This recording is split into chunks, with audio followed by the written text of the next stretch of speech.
Technology ఇన్నేళ్లు గడిచినా పాము కాటుకు ఇప్పటికీ సరైన విరుగుడు కనిపెట్టలేకపోయాం. దీనివల్ల ఇప్పటికీ ఎంతో మంది చనిపోయారు. అయితే తాజాగా అమెరికా శాస్త్రవేత్తలు పాము కాటుకు విరుగుడు కనిపెట్టారు.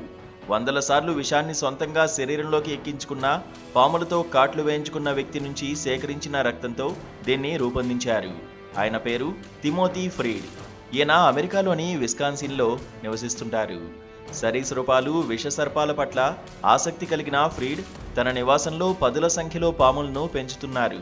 అనుకోకుండా ఆ పాములు కాటేస్తే వాటి విషం నుంచి తనను రక్షించుకునేందుకు ప్రతిరోజు స్వల్ప మోతాదులో పాము విషాన్ని శరీరంలోకి ఎక్కించుకునేవారు.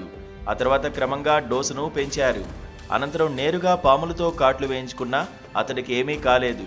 18 ఏళ్లలో దాదాపు 856 సార్లు పాముకాట్లకు గురి కావడమో, వాటి విషాన్ని శరీరంలోకి ఎక్కించుకోవడమో చేశారు. ఇందులో 16 రకాల ప్రమాదకర పాముల జాతుల విషం కూడా ఉంది. దీనివల్ల తిమోతీ శరీరం యాంటీబాడీలను తయారు చేసింది. దీంతో అతడి రక్తంలోని యాంటీబాడీలు సమర్థంగా పనిచేస్తాయని శాస్త్రవేత్తలు భావిస్తున్నారు.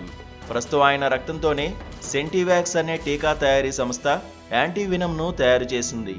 ఎలుకల్లో వీటిని విజయవంతంగా పరీక్షించారు. తదుపరి దీనిని కుక్కలపై ప్రయోగించనున్నారు. అయితే ఈ పరిశోధన ఇంకా ప్రాథమిక దశలోనే ఉందని వారు తెలిపారు. దీన్ని మానవులపై ప్రయోగించడానికి ఇంకా చాలా ఏళ్లు పడుతుందని శాస్త్రవేత్తలు స్పష్టం చేశారు.